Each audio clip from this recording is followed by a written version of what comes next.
So, in the last video, we discussed about the immunology.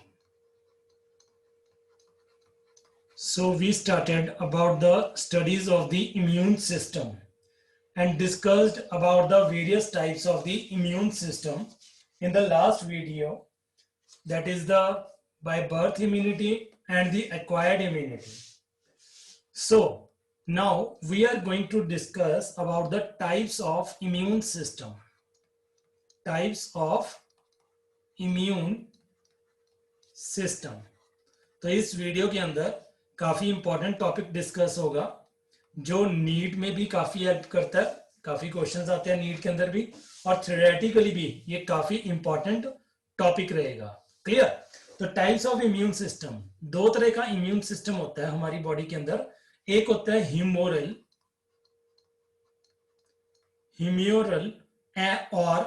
Humoral और antibody mediated immune system, antibody mediated immune system। तो ये होती है इसकी first type. And the second type is the cell mediated immune system. Cell mediated immune system. In short antibody mediated immune system को AMIS बोला जाता है। AMIS, that is antibody mediated immune system, while the cell mediated immune system in short is termed as CMIS, that is cell mediated immune system। तो इस video के अंदर हम दोनों टाइप के इम्यून सिस्टम्स को वन बाय वन डिस्कस करेंगे।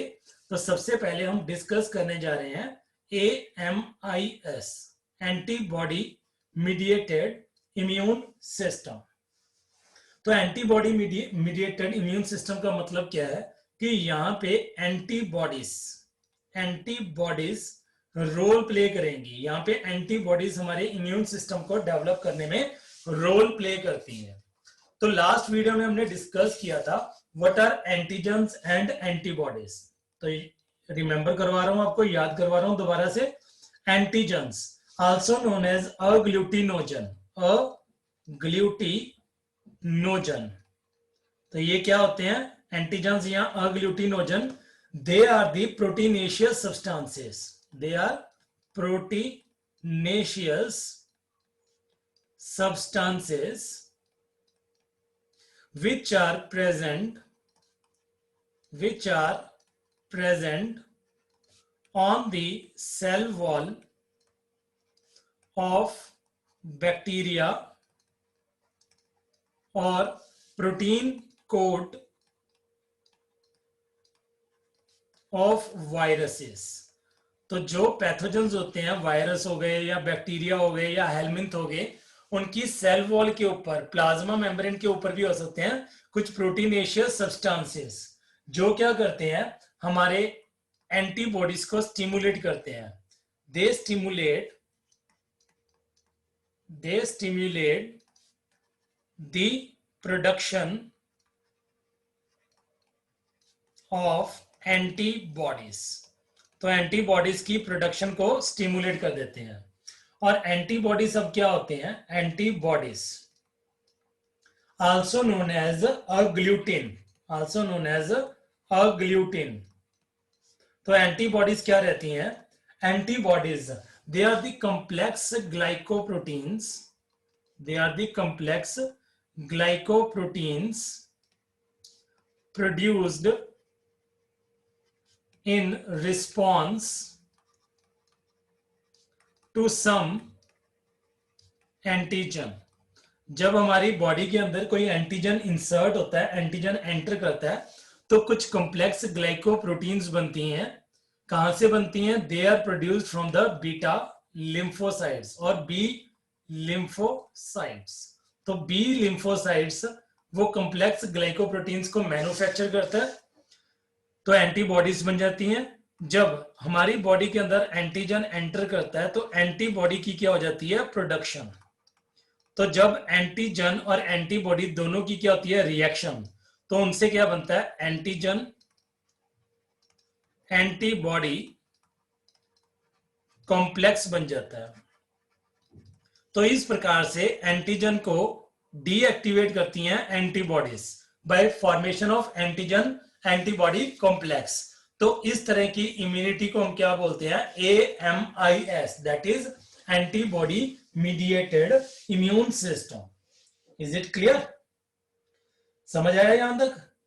Next, अगर हम एंटीबॉडी का स्ट्रक्चर देखें, एंटीबॉडी का स्ट्रक्चर स्टडी करें, तो जर्नल स्ट्रक्चर क्या रहता है, the structure of antibody. Antibody contains 2 heavy chains, तो इसके अंदर 2 हैवी चेन्स होती हैं, 2 heavy chains known as H chains, while 2 light chains are there. 2 light chains are there, known as L chain. जो heavy chain है उसका wait कितना रहता है, heavy chain is about 50,000 kilo Dalton. तो किलो डाल्टन की होती है 50,000 किलो डाल्टन की। अगर हम बात करें एल चेन की, तो L chain is about 25,000 kilo dalton in weight. तो 2 चेन किसकी होती हैं, heavy chains H chains, 2 chains किसकी होती हैं, L चेन्स। तो इसलिए एंटीबॉडी का एक और नाम होता है H2L2, H2L2 molecule, H2L2 molecule. Is it clear? तो हम स्ट्रक्चर बना रहे हैं of the antibody, journal structure of antibody molecule. तो यहां से 2 नंबर का सीधे क्वेश्चन बन जाता है, draw the structure of the antibody molecule. Clear? तो यहां पे आप ध्यान रखना कि 2 क्या होती हैं इसकी, हैवी चेन्स होती हैं, they are arranged in the form of Y। तो ये Y की फॉर्म में अरेंज होती हैं, कुछ इस प्रकार का मॉलिक्यूल होता है इसका, आप साथ में प्रैक्टिस कर सकते हो।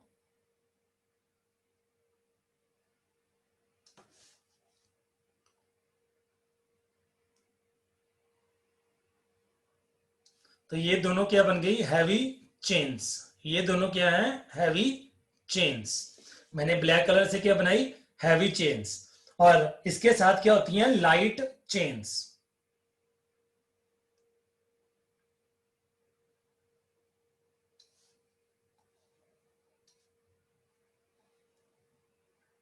तो 2 हैवी चेन्स होती हैं, 2 लाइट चेन्स होती हैं।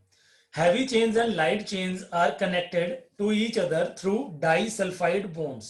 तो यहां पे disulfide bonds होते हैं, disulfide bonds। तो यहां पे भी disulfide bonds होते हैं।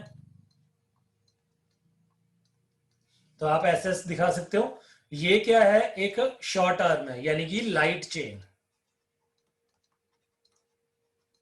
ये भी क्या है, एक लाइट चेन है।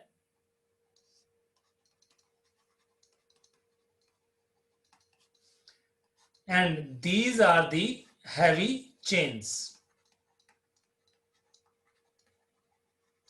So there are 2 light chains and 2 heavy chains. Therefore, this molecule is known as H2L2 molecule. Clear? इसके अंदर कुछ पोर्शन क्या होता है, वेरिएबल, जो मैं अभी शेड कर रहा हूं। तो ये पोर्शन क्या होता है, वेरिएबल पोर्शन। ये एक तरह की ही एंटीजन को डिटेक्ट कर पाता है। So this shaded portion is known as the variable portion of antibody molecule. तो एंटीबॉडी मॉलिक्यूल का ये क्या होता है, वेरिएबल पोर्शन, चेंज करता है। जहां पे क्या करता है, एंटीजन बाइंड करता है। तो यहां पे क्या करेगा, एंटीजन बाइंड। तो इसको एंटीजन बाइंडिंग साइट भी बोलते हैं, एंटीजन बाइंडिंग साइट। तो नेक्स्ट डायग्राम के अंदर मैं आपको दिखाऊंगा कि एंटीजन किस हिसाब से बाइंड करता है। जो बाकी रीजन है, ये सारा नॉन शेडेड पार्ट, तो नॉन शेडेड पार्ट क्या है? This is the constant region, ये चेंज नहीं होता, ये कांस्टेंट रीजन है, constant region of the antibody molecule.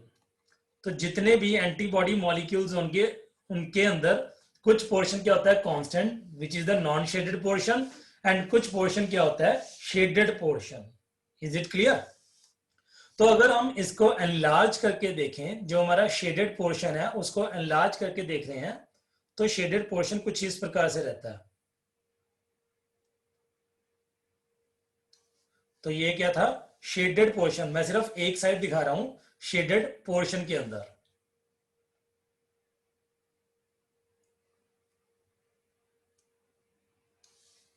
तो ये क्या हो गया हमारा जो वेरिएबल पोर्शन था, variable portion of the antigen binding site of the antibody molecule. इसके अंदर क्या होता है, इसके अंदर फिट हो जाता है आके कोई भी एंटीबॉडी मॉलिक्यूल, एंटीजन मॉलिक्यूल, लेकिन वो एक पर्टिकुलर शेप में ही फिक्स होगा।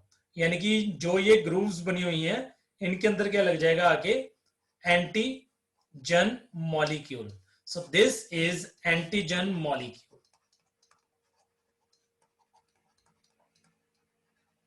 and this is the shaded portion which is the variable portion of antibody molecule।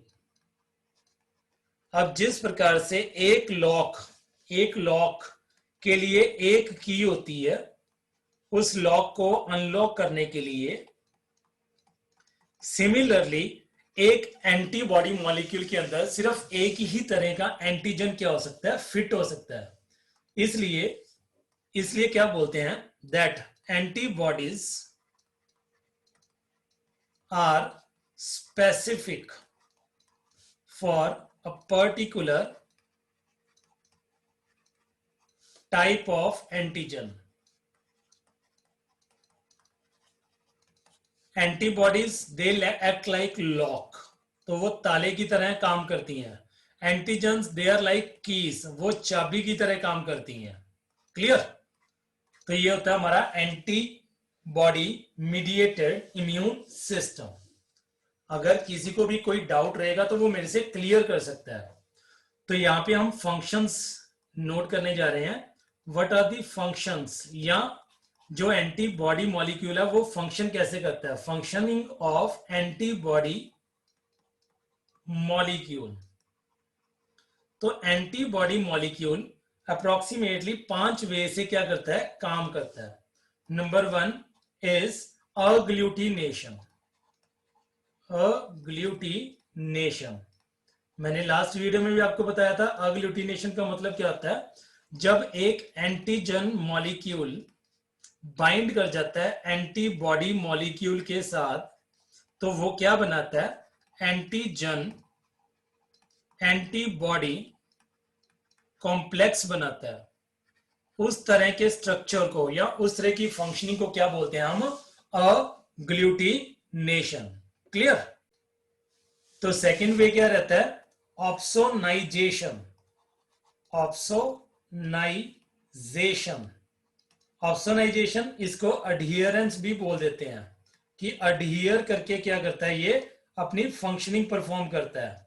तो ऑप्सोनाइजेशन में क्या होता है, जो एंटीबॉडी मॉलिक्यूल्स रहते हैं स्पेशल टाइप के, antibody molecules of special type known as ऑप्सोनिन्स,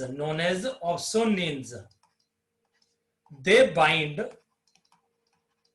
to surface of antigen. तो एंटीजन के सरफेस के साथ बाइंड कर जाते हैं ताकि एंटीजन की फैगोसाइटोसिस हो सके, फैगोसाइटोसिस हो सके। तो यानी कि ये क्या कर रहा है, ये एंटीजन को टेस्टी बना देता है। एंटीजन के ऊपर ऑप्सोनिन यानी कि एंटीबॉडीज चिपक के अडियर करके उसको टेस्टी बना देते हैं। टेस्टी मतलब उसको कोई भी सेल क्या कर जाएगा, ईट कर जाएगा, एनगल्फ कर जाएगा, तो फैगोसाइटोसिस के द्वारा वो खत्म हो जाएगा। Third way is the precipitation. Precipitation, तो प्रेसिपिटेशन का मतलब क्या होता है, कि जो एंटीजन है उसके साथ जब एंटीबॉडी मिलती है तो उसके प्रेसिपिटेट्स बन जाते हैं। प्रेसिपिटेट्स मतलब वो घुल जाते हैं, सॉल्यूबलाइज हो जाते हैं। सॉल्यूबलाइज होके सेल उसको क्या कर जाता है, ईट कर जाता है, एनगल्फ कर जाता है, यानी कि फैगोसाइटोसिस करने में ये भी रोल प्ले कर सकते हैं इस प्रकार से। तो ऑप्सोनाइजेशन और प्रेसिपिटेशन लगभग सेम ही प्रोसीजरिंग है। इसके अंदर क्या है, ऑप्सोनिन्स अटैच करके उसको ईटेबल बना देते हैं। इसके अंदर एंटीजन और एंटीबॉडी दोनों मिलके सॉल्युबलाइज हो जाते हैं, प्रेसिपिटेट्स बन जाते हैं, जिसको सेल क्या कर सकता है, अब एनगल्फ कर सकता है। Next is neutralisation. तो न्यूट्रलाइजेशन में क्या होता है, जो भी एंटीजन है, एंटीजन क्या करता है, कोई ना कोई डिजीज कॉज करता है, यानी कि वो क्या होता है, वीरुलेंट का मतलब क्या होता है, डिजीज कॉजिंग। मतलब वो कोई ऐसा केमिकल बना रहा है कि जिसके कारण क्या हो सकती है, बीमारी हो सकती है। तो एंटीजन को वो क्या करता है, वीरुलेंट फॉर्म को किस में कन्वर्ट कर देता है, नॉन वीरुलेंट फॉर्म में। यानी कि नॉन वीरुलेंट फॉर्म क्या होगी, अब नॉन डिजीज कॉजिंग। अब वो बीमारी नहीं फैला सकती, नॉन वीरुलेंट बन गई। And last is the lysis. Fifth functioning type is the lysis. नाम से पता चल रहा है लाइसिस का मतलब क्या होता है कि कुछ एंटीबॉडीज बहुत स्ट्रांग होती हैं, जो काफी स्ट्रांग होती हैं, वो क्या करती हैं, जो भी पैथोजन है उसकी सेल वॉल के अंदर पोर्स क्रिएट कर देती हैं। अब पोर्स क्रिएट हो गए तो डेफिनेटली सेल क्या करेगा, स्वेलअप करेगा, और स्वेलअप होके क्या हो जाएगा, बर्स्ट। तो इस वे से लाइसिस टेक्निक में क्या करते हैं, एंटीबॉडीज अपना फंक्शन दिखाते हैं। Clear? Next, now we are going to discuss about the 5 classes of the antibodies. तो यहां पे हम क्लासेस ऑफ एंटीबॉडीज डिस्कस करने जा रहे हैं। एंटीबॉडीज की जो टाइप्स रहती हैं, एंटीबॉडीज की टाइप्स के बारे में हम डिस्कशन करने जा रहे हैं। First type is the IgA type. Full form क्या होती है, immunoglobulin A type, which is about 15%। तो ये हमारी बॉडी के अंदर 15% होती हैं, 15% होती हैं। ये कहां से सिक्रीट होती हैं, they are secreted by the milk from the mammary glands। Mother से, मेमरी ग्लैंड से इनकी प्रोडक्शन होती है। जब डिलीवरी होती है उस टाइम पे जो फर्स्ट मिल्क होता है तकरीबन 1-2 दिन के लिए, उसको क्या बोलते हैं हम, क्लस्ट्रम। तो ये क्लस्ट्रम के अंदर क्या होती हैं, प्रेजेंट होती हैं, they are present in the क्लस्ट्रम।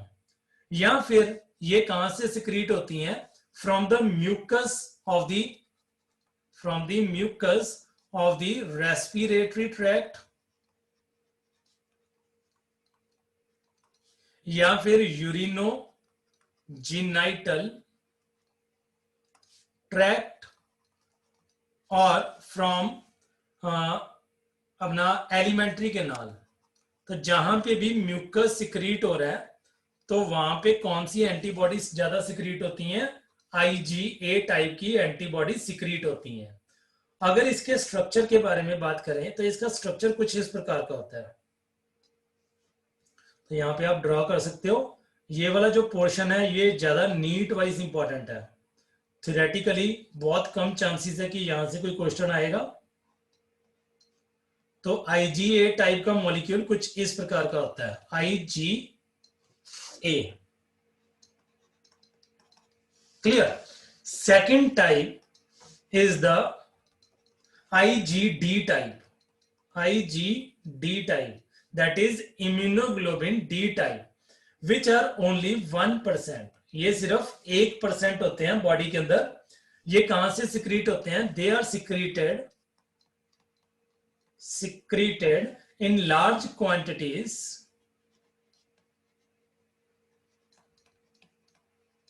from B lymphocytes. तो बी लिम्फोसाइट्स क्या करता है, इनकी प्रोडक्शन परफॉर्म करता है. Third type of immunoglobulins or antibodies are the IgE type. IgE type. IgE type are also 1% of the antibodies which are secreted in the body. तो IgE type कब secrete होती है, जब कोई एलर्जिक रिएक्शन होती है. एलर्जिक रिएक्शन, जैसे allergic reaction के टाइम पे हिस्टामीन्स, कुछ केमिकल्स होते हैं, दे आर सिक्रीटेड. हिस्टामीन्स क्या होते हैं, हमारी बॉडी के अंदर सिक्रीट होते हैं. जब हिस्टामीन सिक्रीटिंग सेल्स हिस्टामीन छोड़ते हैं तो उस टाइम पे IgE टाइप की एंटीबॉडीज सिक्रीट होनी शुरू हो जाती हैं ताकि एलर्जिक रिएक्शन से हमारी बॉडी को प्रोटेक्शन मिल सके. Clear. Next type is the IgG type. IgG type which are about 75%. तो सबसे ज्यादा मेजर ये हमारी बॉडी के अंदर क्या होती हैं, सिक्रीट होती हैं. IgG type of antibodies. तो IgG type of antibodies are inserted into the baby through placenta. तो ये ट्रांसप्लेसेंटल होती हैं. ट्रांसप्लेसेंटल. ट्रांसप्लेसेंटल का मतलब क्या होता है, passed from mother to child through placenta. या तो बच्चे के अंदर प्लेसेंटा के अंदर जाती हैं.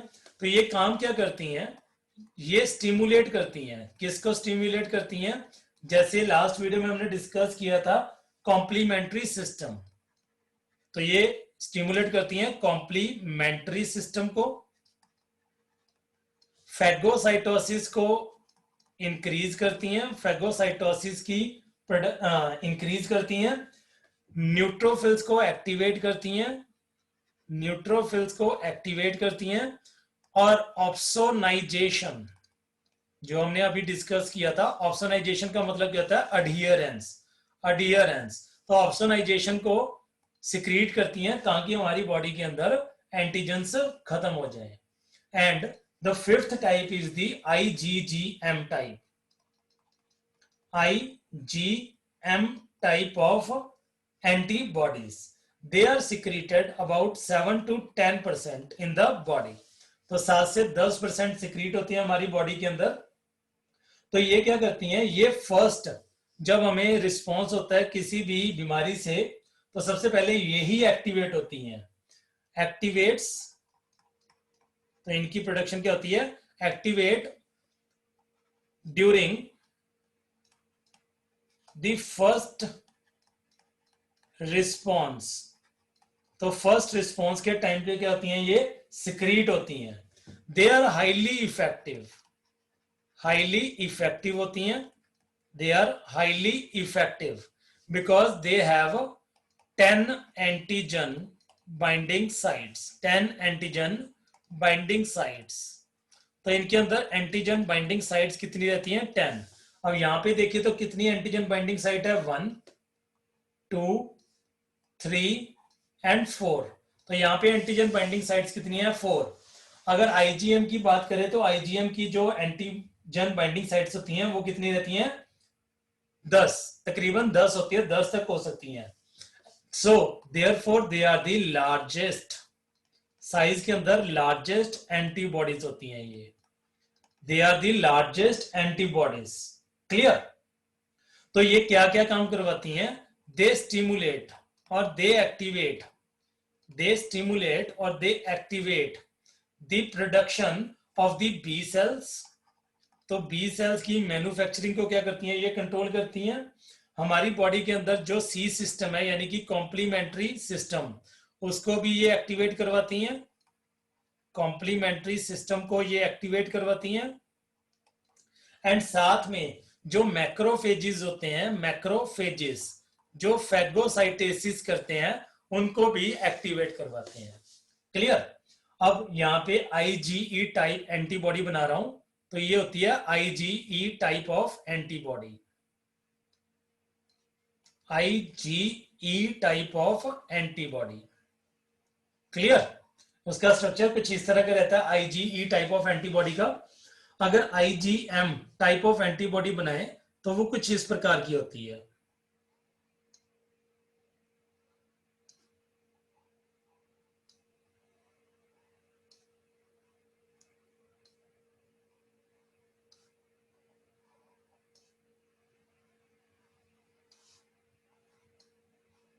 तो यहाँ पे 8 एंटीजन बाइंडिंग साइट्स दिख रही हैं और 2 बाहर की तरफ होती हैं। यहाँ पे 1 साइड, 2 साइड, 3, 4, 5, 6, 7 और 8, और एक ऊपर की तरफ होती है, यहां से ऊपर की तरफ। तो टोटल 10 एंटीजन बाइंडिंग साइट्स होती हैं। So this molecule is the largest molecule of all the types of antibodies. Clear. तो यहां पे हमने डिस्कस किया हमारा AMIS, that is antibody mediated immune system. Now हम एक्सप्लेन करने जा रहे हैं that is the cell mediated immune system और CMIS। तो सेकंड जो हमारी टाइप रहती है, second type of immune system is the cell mediated immune system. तो cell mediated immune system also known as CMIS। तो अब हम CMIS के बारे में डिस्कशन करने जा रहे हैं। क्लियर। तो अब हम डिस्कस करने जा रहे हैं सेल मीडिएटेड इम्यून सिस्टम। तो सेल मीडिएटेड इम्यून सिस्टम में क्या होता है, जो T लिम्फोसाइट्स होते हैं, T लिम्फोसाइट्स, तो T लिम्फोसाइट्स क्या करते हैं, हमारी बॉडी के अंदर इम्यून सिस्टम की सहायता करते हैं। So it is also known as T lymphocytes mediated immune system.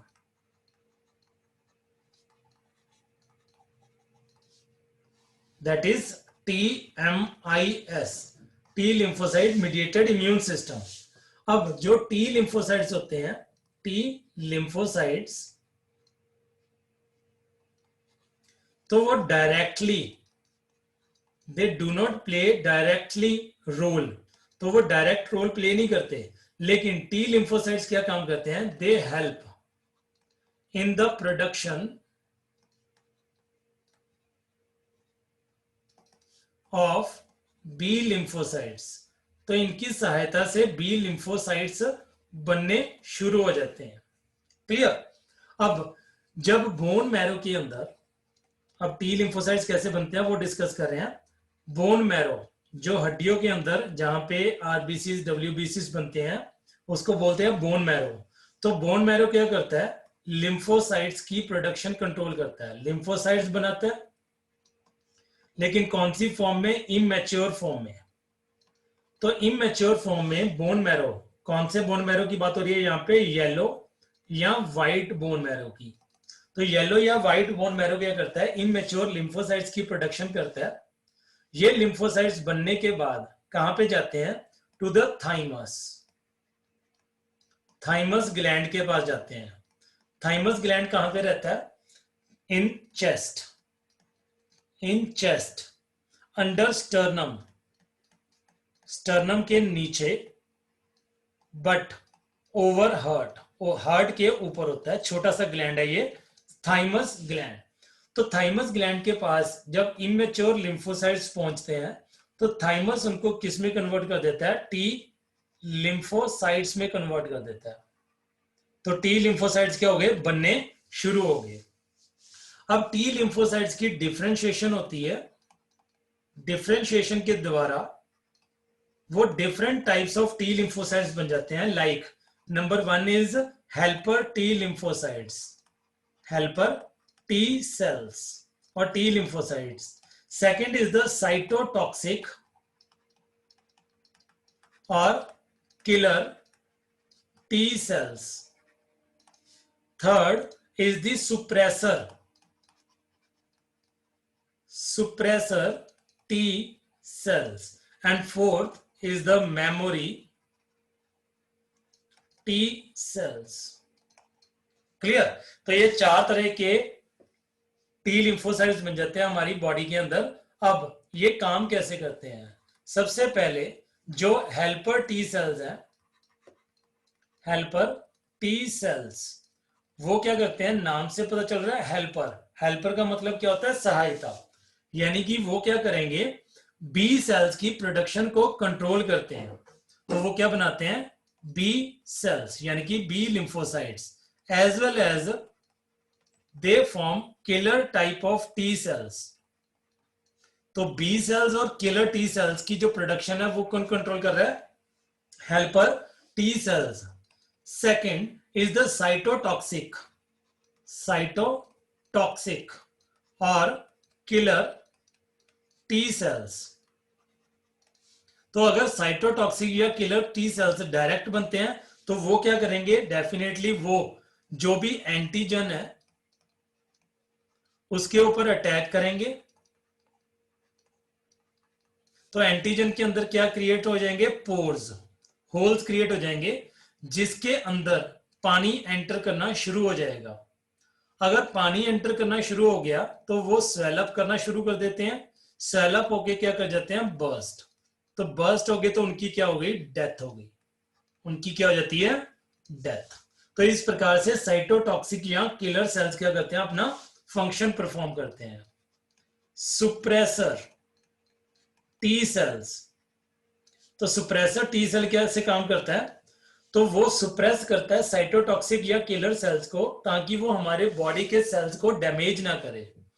तो ये क्या काम करता है? सुप्रेसेस द एक्टिविटी ऑफ साइटोटॉक्सिक और killer T sales so that it does not damage the body's own cell, ताकि ये बॉडी के अपने सेल्स को डैमेज ना कर दे। तो इसका काम क्या होता है? सुप्रेस करवाना। और fourth are the memory T cells. तो फोर्थ में क्या आता है? मेमोरी टी सेल्स आते हैं। अब मेमोरी टी सेल्स क्या करते हैं? ये याद करेंगे, याद रखेंगे कि किस टाइम पे एंटीजन कौन सा एंटर किया था और कौन से बी सेल्स या किलर टी सेल्स बनाए थे। तो नाम से पता चल रहा है मेमोरी। तो मेमोरी क्या करते हैं? Memory T sales remember the type of antigen and the type of B cells and killer T cells produced by particular antigen। तो एक पर्टिकुलर टाइप का एंटीजन जब हमारी बॉडी के अंदर एंटर करता है तो एक पर्टिकुलर टाइप के B cells and killer T cells बनते हैं। तो ये मेमोरी सेल्स क्या करते हैं? उसको याद रखते हैं कि कौन सा एंटीजन एंटर किया था और कौन से बी सेल्स या कौन से किलर टी सेल्स बनाए थे, ताकि सेकंड टाइम बीमारी से रिकवर करना क्या हो जाए? इजी हो जाए। So this was all about the AMIS and CMIS। Clear? तो नेक्स्ट वीडियो के अंदर हम डिस्कस करेंगे फर्दर। तो ये अभी तक टॉपिक कंप्लीट नहीं हुआ इम्यूनोलॉजी के बारे में, इसको आगे एक्सटेंड करेंगे थर्ड वीडियो के अंदर। तो मिलते हैं थर्ड वीडियो में। Till then, thank you and have a nice day. Bye bye.